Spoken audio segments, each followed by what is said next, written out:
दोस्तों सभी को प्यार भरा नमस्कार। आपको आज हम जो जानकारी देंगे वो देंगे स्वास्थ्य के बारे में।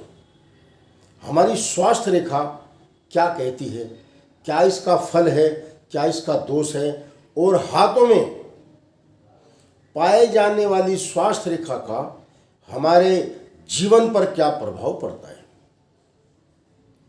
सभी वीडियो मुख्य होती है, मैं हर बार कहता हूँ। देखो, एक रेखा बताने से उसका पूरा फलादेश नहीं निकल सकता, या आधी सेकंड की, 2 सेकंड की, 10 सेकंड की वीडियो बनाकर आपको संतुष्ट करना बहुत मुश्किल है। उस रेखा का आपको पूरा विवरण, पूरा भी नहीं, कुछ आपको जानकारी होनी जरूरी है। अब स्वास्थ्य रेखा के बारे में स्वयं जो हस्तरेखा वैज्ञानिक हैं, हस्तरेखाओं के जांचने वाले हैं, परखने वाले हैं, जिन्होंने अनेकों किताब लिखी हैं, अनेकों दृष्टांत दिए हैं, वे भी इस रेखा पर कन्फ्यूज हैं। स्वास्थ्य रेखा पर में भी कन्फ्यूज हैं, क्योंकि पहली बात तो यह रेखा हाथ में नहीं होनी चाहिए। स्वास्थ्य रेखा का हाथ में होना ही गलत है। जिसके हाथ में स्वास्थ्य रेखा पड़ जाती है, समझ लो ये कहीं न कहीं नुकसान के लिए आई है।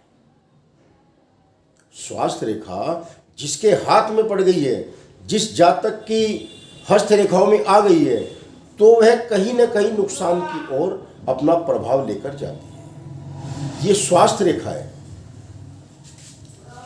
हमारे करतल में यह स्वास्थ्य रेखा है, जो जीवन रेखा से चलकर मस्तिष्क रेखा, हृदय रेखा को काटकर बुध के क्षेत्र पर जाती है।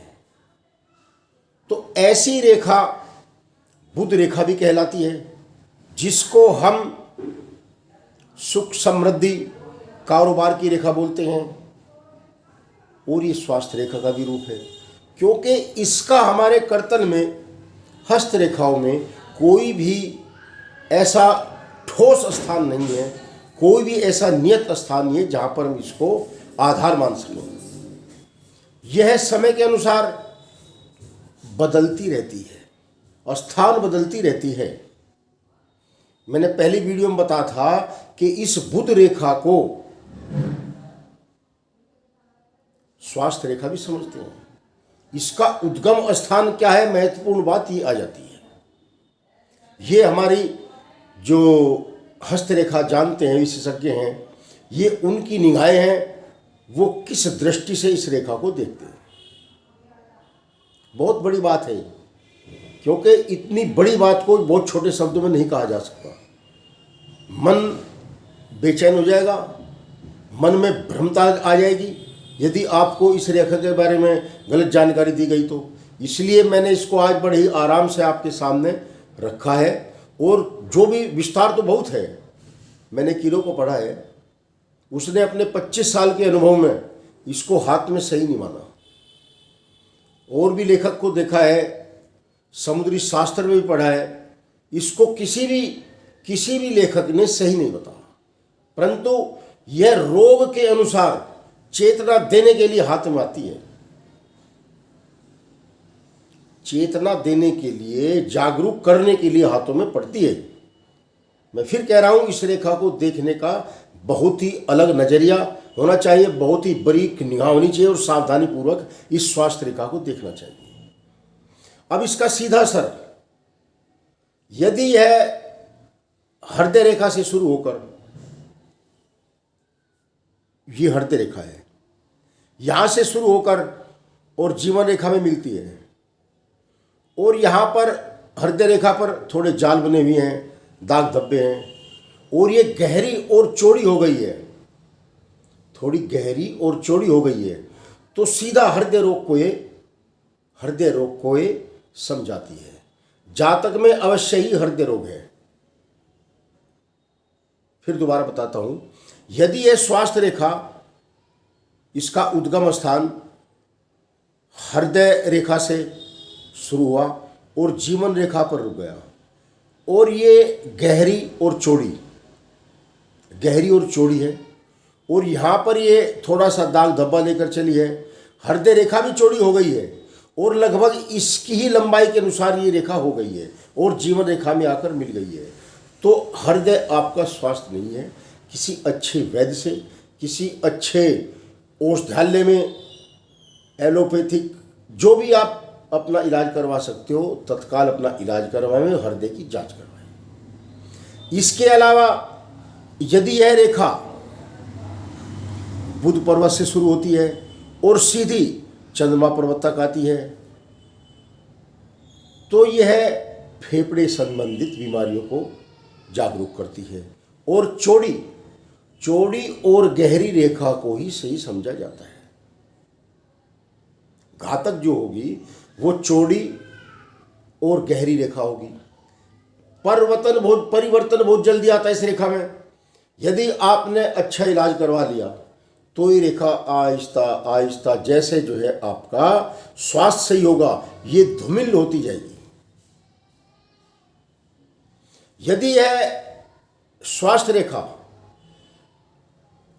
बुध के क्षेत्र से चली हुई है, ये बुध का क्षेत्र है, बिना विवाह रेखा को काटे हुए और सीधी आकर बिल्कुल बारीक गुलाबी रंग की हमारे जीवन रेखा पर मिल गई आकर, तो यही व्यापार की रेखा बन जाती है, बिजनेस कारोबार की भी रेखा बन जाती है। मैंने कहा था ना कि ये रंग बदलती है। इस रेखा का विश्लेषण बहुत ही ध्यान से करना पड़ता है। तो ये कारोबार में भी जो है साझा करती है। और यही मैंने पिछली वीडियो में बताया था, यही बुध रेखा यदि विवाह रेखाओं से मिलती है तो तलाक का भी कारण बन जाती है। यही रेखा तलाक का भी कारण बन जाती है। और यही रेखा यदि सीधी विवाह रेखाओं से मिलती हुई और सीधी आकर घूमती हुई शुक्र पर्वत में घुसकर आगे तक आ जाती है तो ये पूर्ण जीवन के लिए तलाक और वैराग्य की तरफ भी जाती है। इस रेखा के भेद बहुत हैं, सारा समझाना बहुत मुश्किल है आज की वीडियो में, क्योंकि वीडियो लंबी बन जाती है। तो फिर भी जो थोड़ी बहुत जानकारी दे रहा हूँ, वीडियो प्यार से देखें, मेरे चैनल को सब्सक्राइब भी करें। आपके लिए खोजता हूँ मैं ये बात सब, आपके लिए खोजता हूँ, आपको बताने के लिए। और ये आम हस्तरेखा देखने वाले बात नहीं बताई, बड़ा गहरा विषय। अब और कौन है इसके? फेफड़ों की बीमारी दिखाती है। अगर हमारे नखून है, हृदय रेखा चौड़ी है, गहरी है और नखून में चंद्रमा नहीं है, ये यहाँ पर हमारे जो नखून है यहाँ पर चंद्रमा बनता है। यहाँ पर ये नखून है और यहाँ पर जो है ये हमारी नखून की जड़ में आधा चंद्रमा बनता है, आधी गोलाई में चंद्रमा बनता है। अगर ये चंद्रमा नहीं है, नाखून भी बहुत ज़्यादा विकसित नहीं है, तो 100% नहीं तो 99-100% जो है हृदय रोग का घातक बीमार जातक होगा ही होगा। अब इसका स्थान और भी है, क्योंकि इसके स्थान बहुत है। यदि यह चंद्रमा के बीच से चलती है और घूमकर घुमावदार होकर सूर्य रेखा से मिल जाती है तो ये बहुत बड़ी तरक्की की सूचक है। आपको ख्याति मिलेगी, कारोबार भी अच्छा चलेगा। वही स्वास्थ्य रेखा है, क्योंकि इसके भेद कदम कदम पर इसके भेद बदलते हैं। और मैं फिर कहता हूं, यदि हाथ में नहीं है तो अपने आप को रोग मुक्त समझें। कोई भी फलादेश गलत मत बतावे। इसका हाथ में ना होना ही शुभ माना जाता है। यदि हाथ में नहीं होगी तो आप पूर्ण रूप से स्वस्थ हो। अगर थोड़ा सा भी इसका अंश पड़ा हुआ है, हाथ में थोड़ा सा भी अंश पड़ा है, तो उसी लेवल के आप कहीं न कहीं से बीमार हो। ऐसा मैंने किताबों में पढ़ा है, गुरुजनों से भी सीखा है, अपने भी लाइफ के अनुभव में महसूस किया है। तो मित्रों, दोस्तों, आप सुखी रहें, स्वस्थ रहें, बलशाली बने, हमारी कामना है। आज की वीडियो के लिए इतना ही। कल फिर इसी की खोज करेंगे, कल फिर इसके विषय में बताएंगे, या अगली वीडियो में कभी भी। जय श्री राम।